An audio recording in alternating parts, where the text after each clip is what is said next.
On the afternoon of August 5th, the ground moved again in southern Mindanao, and within minutes, every seismologist watching that stretch of coastline was asking the same question. Had the segment finally gone? The one piece of the plate boundary that has stayed locked since 1918? The answer, once the data settled, was no. But the fact that the question had to be asked at all tells you everything about the state of this fault system right now, 2 months after it produced one of the deadliest earthquakes the Philippines has seen in half a century. To understand why a moderate, largely unremarkable earthquake became something scientists spent the whole day poring over, you first have to understand what happened on June 8th, because nothing that has come since can be separated from that morning. It was just after 7:30 in the morning, Philippine time, in General Santos City and the towns around it, Sarangani Province, South Cotabato, Davao Occidental, were already awake and moving through an ordinary Monday. Then, without warning, the seafloor off the coast tore open. A magnitude 7. 8 earthquake ruptured along the Cotabato Trench at a depth estimated somewhere between 33 and 55 kilometers, depending on which agency's model you trust. It was the strongest earthquake to hit the Philippines in roughly 50 years.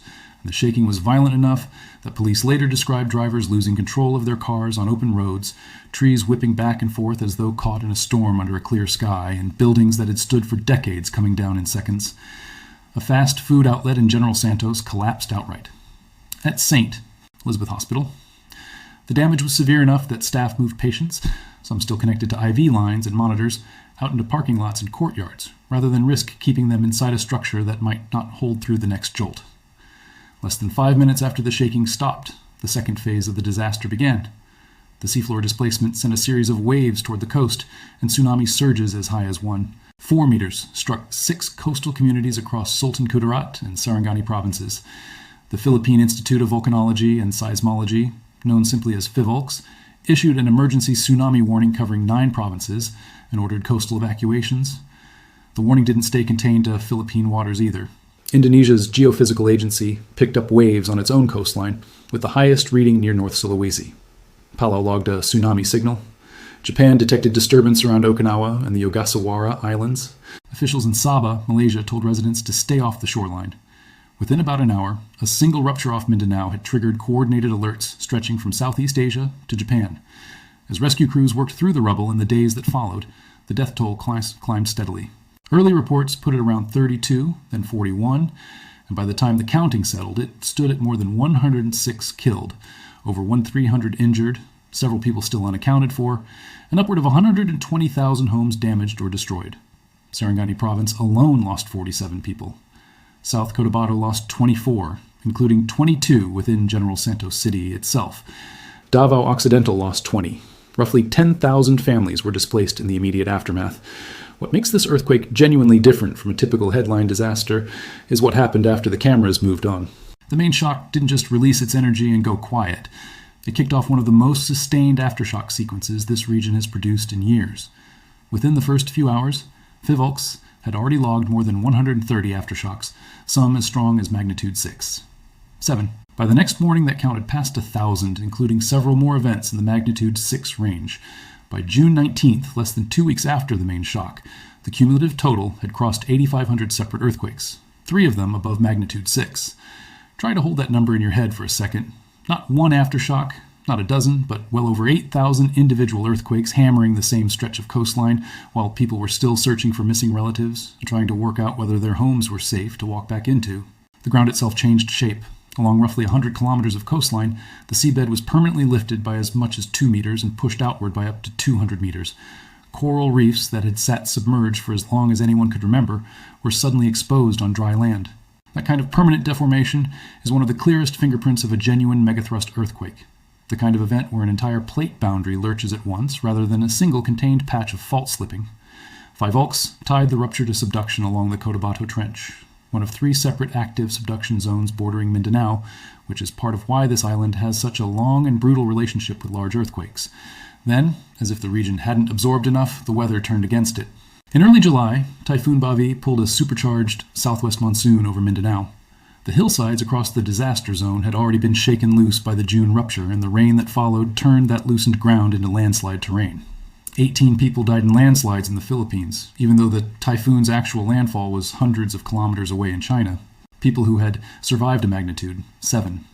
8 earthquake, a tsunami, and thousands of aftershocks were killed weeks later because that same earthquake had destabilized the ground under their homes, and ordinary monsoon rain became lethal as a direct consequence. On June 26th, a magnitude 6. 5 aftershock struck.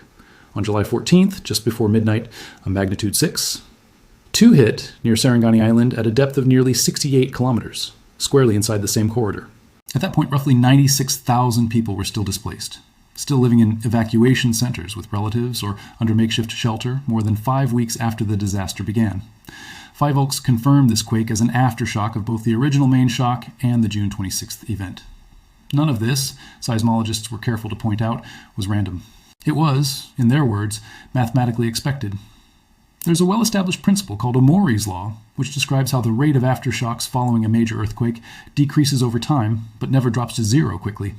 The tail can stretch on for months or years, still capable of producing strong, damaging events long after a disaster has faded from international attention. Paired with that is Bath's law, which observes that the largest aftershock in a sequence tends to run about 1 magnitude unit below the main shock. For magnitude 7, 8, that puts the expected ceiling for a major aftershock somewhere around 6. 5 to 6. 8. The 6. 5, in late June, sat right inside that expected range. And it meant scientists already knew, as a matter of established seismology, that events in the mid-6 range were still on the table months out. Which brings the story back to August 5th, and to the scene that made this particular aftershock land so hard emotionally, even though it was seismologically unremarkable. At a relief site somewhere in southern Mindanao, families who had lost their homes in June were standing in line for a small government cash subsidy, one of the ordinary grinding rituals of a recovery that was still very much underway 2 months later. At 12:14 in the afternoon, the ground moved again. For people who had already lived through the main shock, this wasn't an abstract data point. It was confirmation of the fear they'd been carrying since June, that the disaster wasn't over, that it was simply pausing between installments. The earthquake itself went through an unusually large revision in the hours that followed. And that revision is worth walking through carefully because it explains both the confusion that followed online and the actual science underneath it. Five Oaks' first automatic bulletin put the magnitude at 7. 0, with an epicenter roughly 258 kilometers southeast of Sarangani, near the Talaud Islands, effectively inside Indonesian waters. As more seismic stations reported in, and analysts reviewed the data by hand, the picture changed sharply. The revised reading came in at magnitude 6, 4, a depth of about 13 kilometers, and an epicenter just 37 kilometers southwest of Balut Island in the municipality of Sarangani under Davao Occidental, with strong shaking reported in the town of Glan. The U.S. Geological Survey landed close by at magnitude 6. 3, roughly 32 kilometers southwest of Sarangani, at a shallower depth near 10 kilometers, and set the tsunami threat level to green. The European Mediterranean Seismological Center matched that 6, 3 reading with a depth estimate closer to 35 kilometers. An epicenter shift of 258 kilometers and a magnitude drop of 0.7 of a point both look alarming side by side, and both fueled the same suspicion that circulated online afterward. The idea that agencies had quietly walked back a bigger number and hoped nobody would notice. The actual explanation is more mundane and, frankly, more reassuring. Automatic solutions are generated from the very first wave arrivals recorded at whichever stations happen to report fastest. For an offshore earthquake, with land-based seismic stations sitting on only one side and open ocean on the other, the geometry is poorly constrained along one axis, and the algorithm can place the event hundreds of kilometers off in that direction. That's a known limitation of first-pass automated solutions, which is precisely why they're labeled automatic rather than final. The reviewed solution, built for more stations, a longer observation window, human review, and a moment tensor calculation, is a fundamentally more reliable measure of both location and magnitude. The revision was the system correcting itself in public, not concealing anything. There's also a second, entirely separate source of confusion that has nothing to do with seismology and everything to do with geography. There are 2 places in southern Mindanao named Sarangani. One is Sarangani Province, sitting next to General Santos City in the region known as Sox-Ksargan. This is where the destruction from the June main shock was concentrated, and where the town of Glan, which logged the strongest shaking from the August quake, is located. The other is Sarangani Municipality, an island grouping belonging to Davao Occidental, made up of Balut Island and Sarangani Island, roughly 100 kilometers further south. The August epicenter sat near this second Sarangani. A headline in June reading, "Earthquake hits Sarangani," and a headline in August reading the same thing are, geographically speaking, not describing the same place at all. And that distinction matters enormously for understanding what this new quake actually means. Once the location was pinned down, seismologists turned to a tool called a moment tensor, a mathematical reconstruction of the forces at the earthquake's source, built from the pattern of seismic waves it radiated in every direction. The solution for the August quake came back unusually clean, 92% double couple, a reading that indicates almost no ambiguity in the mechanism.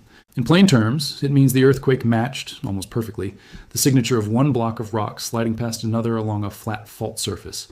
There was no volcanic signature in the data, and no sign of fluid injection or anything artificial, a detail worth noting given how quickly conspiracy theories about triggered earthquakes tend to spread online. An explosion produces a distinct volume change signature in the data. This event showed none of that, and its compression axis pointed almost exactly along the direction regional plate convergence would predict. The geometry backed all of this up. The solution placed the quake at a depth of 11 to 12 kilometers, with a rupture lasting roughly 3.5 seconds. Both possible fault planes dipped close to vertical, consistent with thrust faulting, one block of crust being shoved up and over another, and both struck in a northwest to southeast direction, parallel to the trench in that stretch of coastline. Every piece of that geometry pointed to the same conclusion.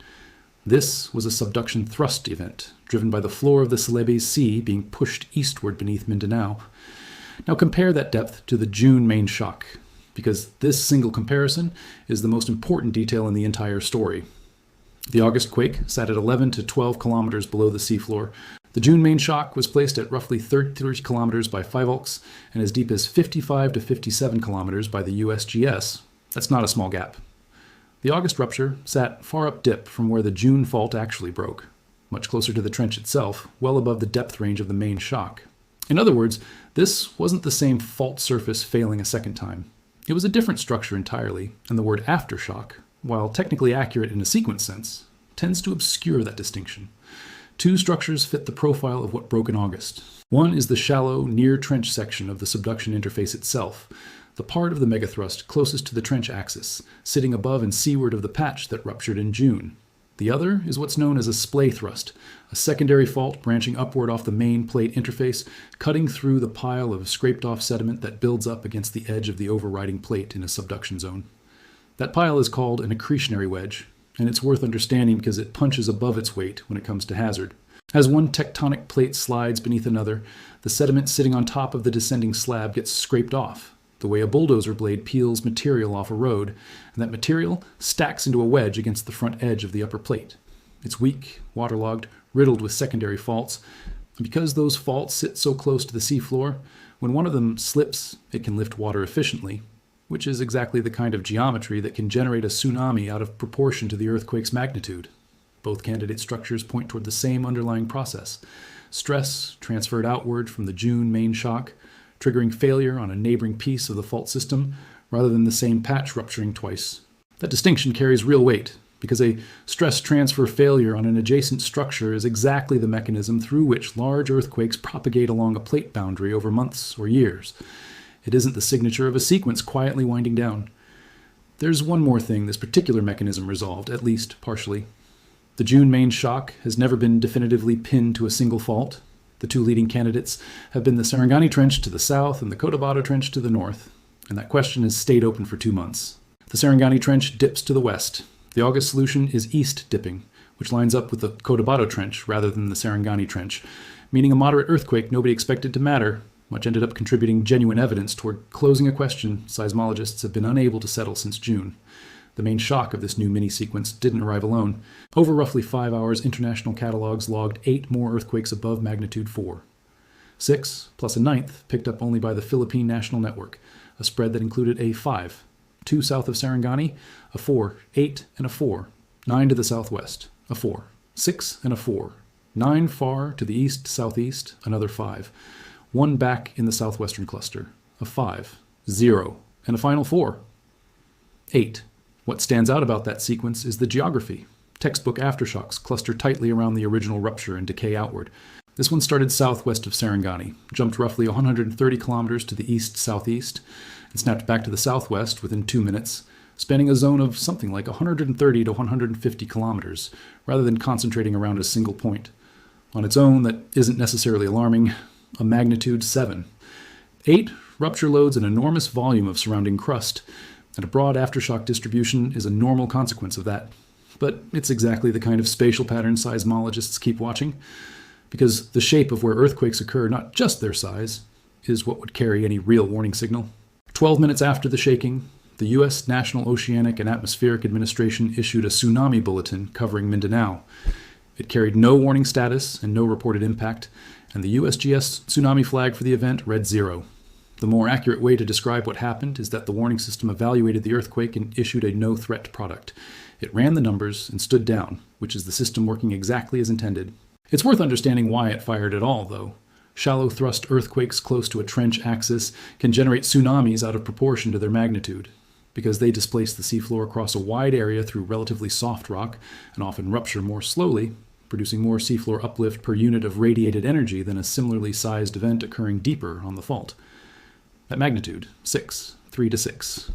4, that wasn't a practical concern, but the very first bulletin had said magnitude 7, 0 at this same shallow near-trench geometry, which is exactly why the system ran a full evaluation before standing down.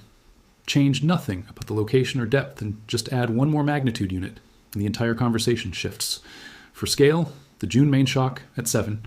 8 produced confirmed waves of roughly 1 to 1.5 meters across several coastal communities. And waves even below a meter can be lethal, enough to knock people off their feet, sweep them into debris, and pin them against structures. Now for the part that actually matters, and the reason seismologists spent the day staring at a map rather than a magnitude table. After the June main shock, researchers identified a section of the Cotabato Trench, roughly 70 to 100 kilometers long, that hasn't ruptured since at least the 1950s, and most likely not since 1918. The 1918 event on that same structure was a magnitude 8. 3. Not a projection or a model estimate, but a documented, recorded earthquake, proof that this exact stretch of fault is capable of producing something on that scale. The reason a gap like this draws so much attention comes down to a concept called static stress transfer. When a large earthquake happens, it does two things at once. It releases stress on the patch of fault that actually slipped, and it increases stress on the surrounding rock, particularly beyond the ends of the rupture and above or below the section that moved. Modeling of these stress changes typically finds increases of a few tenths of a bar up to a few bar in the loaded zones nearby. A tiny nudge in absolute terms, but on a fault that has already spent more than a century quietly accumulating stress toward failure, a small nudge can be enough to move the timeline forward. An earthquake sitting up dip from the June rupture, with a thrust mechanism aligned to regional plate convergence, is a textbook expression of exactly that geometry. A neighboring structure failing because the June event changed the stress acting on it. What makes this particular gap hard to look away from is its position. It sits between the June 2026 rupture on one side and the rupture zone of a magnitude 7, 5 earthquake from 2023 on the other. 2 major earthquakes have gone off on either end of this segment within the past 3 years, and the stretch in between has released essentially nothing. Plot the August earthquake on that same map and the picture becomes clear. The unruptured gap sits to the north, while the August rupture happened at the southern end of the aftershock zone. Whatever occurred on August 5th, it did not happen on the segment scientists are actually worried about. That loaded piece of fault is still sitting exactly where it was. Here's the arithmetic that closes the door on the most common misreading of this whole event. A lot of people hear magnitude 6.4 and assume pressure was released, that the overall danger went down. It didn't. The August earthquake released something on the order of 1/150th of the energy of the June main shock, on a plate boundary that has been converging at roughly 7, 3 centimeters a year since at least 1918. Over more than a century, that adds up to a slip deficit measured in meters on a locked fault segment. A magnitude 6. 4 consumes essentially none of that. Nothing meaningful was drained. It's also worth putting the June earthquake in its proper historical context, because none of this is happening in isolation.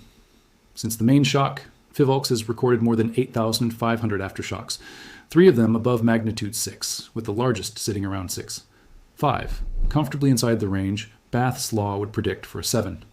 8, the August earthquake was the 4th event of magnitude 6 or greater in this sequence, and the 2nd in 3 weeks, a 6. 5 in late June, a 6. 2 in mid-July with an epicenter about 19 kilometers from the August event, and a 5. 1 near Balut Island in early August. None of that is unusual for this stretch of plate boundary. 17 earthquakes of magnitude 6. 5 or larger have struck this region in the past decade alone, 7 of them above magnitude 7. This is one of the most seismically active margins on the planet, and taken purely on its own, the August 5th earthquake is genuinely ordinary here. What isn't ordinary is the condition of the buildings sitting underneath it. Fivolks stated that no damage was expected from the August shaking, but that assessment is calibrated against structurally sound construction. Across the corridor affected in June, masonry is already cracked and weakened, and well over 120,000 homes are already damaged. A magnitude 6. 4 shaking intact walls and a magnitude 6. 4 shaking walls that have been barely holding together since June are not the same event, even if the seismic reading is identical. Zoom out further, and the region's history makes clear why this sequence is being taken so seriously. The Philippines sits at one of the most tectonically active intersections on the planet, where the Philippine Sea Plate, the Sunda Plate, and the Eurasian Plate all grind against one another, producing an average of roughly 20 earthquakes a day across the archipelago, most too small to feel, but the sheer volume says everything about how much stress is constantly building and releasing beneath the country. Mindanao specifically is bordered by 3 separate active subduction trenches, the Cotabato, the Philippine, and the Sulu, each capable of producing earthquakes strong enough to devastate entire cities. This isn't the first time this stretch of coastline has been torn apart either. In August 1976, the Moro Gulf earthquake struck along essentially the same Cotabato Trench system now responsible for June's disaster, and the tsunami it triggered killed approximately 8,000 people, one of the deadliest natural disasters in Philippine history. The June 2026 earthquake is now recognized as the strongest the Philippines has experienced since that event, exactly 50 years earlier, on essentially the same fault system. In August 2021, a magnitude 7, 1 struck Davao Oriental along the Philippine Trench, producing a tsunami and killing at least 1 person. In 2023, a magnitude 7, 6 struck offshore Mindanao, an event so powerful that seismologists were still recording delayed aftershocks from it more than a year later, including a significant magnitude 6. 8 in August 2024. The pattern repeats again and again in this exact region. A powerful earthquake followed by a long tail of aftershocks that can stretch not just for weeks, but for years, quietly reactivating stress along an interconnected network of trenches. There's also a broader lesson buried in the way this disaster has unfolded that reaches beyond Mindanao. Researchers increasingly describe what happened here as a case of cascading hazards, chains of disasters, where one event physically alters the landscape in ways that make the next event more dangerous than it would otherwise have been. A hillside that could normally absorb a typical monsoon downpour without incident becomes a landslide risk the moment an earthquake fractures the rock and loosens the soil beneath it. A coastline that could weather an ordinary storm surge becomes more vulnerable once an earthquake has permanently altered its elevation. Exactly what happened along that 100-kilometer stretch of uplifted seabed in southern Mindanao. It isn't enough for engineers and planners to simply rebuild what collapsed. They now have to reassess entire hillsides, drainage systems, and sections of coastline because the physical shape of the land itself changed in a matter of seconds. And every future storm, every heavy rainfall, every high tide behaves differently than it did before June 8th. So where does all of this leave things after August 5th? The earthquake itself wasn't dangerous on its own, and it isn't the scenario anyone studying the sequence is actually worried about. Its real value is diagnostic. It confirmed that the crust beneath southern Mindanao is still actively adjusting 2 months after the magnitude 7, 8 to main shock. It confirmed that the structure failing now sits up dip of the June rupture rather than directly on top of it. It added real evidence pointing toward the Cotabato Trench, rather than the Sarangani Trench, as the source of the June disaster. And it confirmed that the segment carrying over a century of stored strain did not move. The observation that would actually change this picture isn't a bigger magnitude number. It's a direction. If aftershock activity keeps decaying the way Omori's law predicts, with the rate falling off roughly in proportion to time since the main shock, then the sequence is simply doing what sequences normally do. But if clusters of magnitude 4 and 5 events start stepping progressively northward, toward that unruptured stretch of the Cotabato Trench, that would be an entirely different observation. And it wouldn't require any new science to spot, only watching where the earthquakes land on the map. 2 things are worth tracking in the days ahead. The first is damage reporting out of Glan and the broader corridor affected in June, since that's a concrete, checkable test of whether intensity 5 shaking hitting already compromised masonry produces losses that a green alert wouldn't have anticipated. The second is whether the east dipping mechanism from August shifts the official attribution of the June main shock toward the Cotabato Trench in upcoming assessments, which would finally close a question that's been open since the day it happened. Nobody can put a timer on the loaded segment. Earthquake prediction, in the sense of naming a date, remains genuinely impossible. Foreshocks are only ever identifiable after the fact, and the section of fault carrying a century plus of accumulated strain could release in a decade or in a century. What's true instead is that the gap is publicly documented, openly discussed among the seismologists studying it, and completely untimable. It did not move on August 5th. For the tens of thousands of people still displaced, still waiting on structural clearances, still standing in line for basic assistance 2 months after their world first shook, that's not an abstract footnote. It's the difference between an ordinary aftershock and the one they've been dreading since June. And for now, at least, it was the former. For most of the world following this story from a distance, the natural instinct is to treat it as a single event that happened once in June and occasionally resurfaces in the news. That instinct undersells what's actually going on. A major earthquake sequence of this kind doesn't behave like a discrete headline. It behaves more like a slow-burning process that keeps intersecting with ordinary daily life for months at a time. Government tax authorities extended filing deadlines for businesses in the hardest-hit areas because ordinary administrative routines simply couldn't continue on schedule. Shopping malls in General Santos suspended operations, partly to check for structural damage and partly because staff and customers were too rattled to stay inside large buildings, while aftershocks kept arriving. Telecommunications companies scrambled emergency teams to restore cell coverage precisely when displaced families most needed to reach relatives and coordinate help. The Philippine Red Cross moved to its highest alert level within hours of the main shock, drawing on decades of experience responding to earthquakes, typhoons, and volcanic eruptions in one of the most disaster-prone countries on Earth. Expertise that likely kept the death toll from climbing even higher, even as it revealed just how much strain a sequence like this places on a national response system that was never designed to run continuously for months. That continuity is really the heart of the story. Most earthquakes that make international headlines produce a short, intense burst of aftershocks that noticeably quiets within a week or two, fading into the kind of background seismic noise that only specialists bother tracking. This sequence has done the opposite, producing an independently newsworthy event in 3 separate months in a row. Magnitude 6, 5, and 6. 7 class events in June, 6, 2 striking near midnight in July, and now the 6, 3 to 6. 4 event in August, arriving in broad daylight while displaced families waited in line for financial assistance. Each one is, on its own terms, unremarkable by the standards of this particular stretch of plate boundary. Together, they form a pattern that keeps forcing engineers, planners, and ordinary residents to treat every decision about rebuilding as provisional rather than final. Deciding whether it's finally safe to move back into a home, whether a small business is worth reopening, whether a school building can reasonably reopen its doors, all of it has to be weighed against the knowledge that the same corridor has already proven itself capable of shaking violently 3 separate times since June, each with almost no warning. That uncertainty does its own kind of damage, separate from anything a magnitude number captures, because it turns every plan for the future into something provisional. None of this changes the core technical finding from August 5th. The earthquake that struck that afternoon was a real, measurable, well-characterized event. Thrust faulting, high double-couple confidence, a mechanism consistent with regional plate convergence, an epicenter well south of the segment carrying the region's oldest unreleased strain. It was not an escalation, and it was not evidence that the big one has arrived.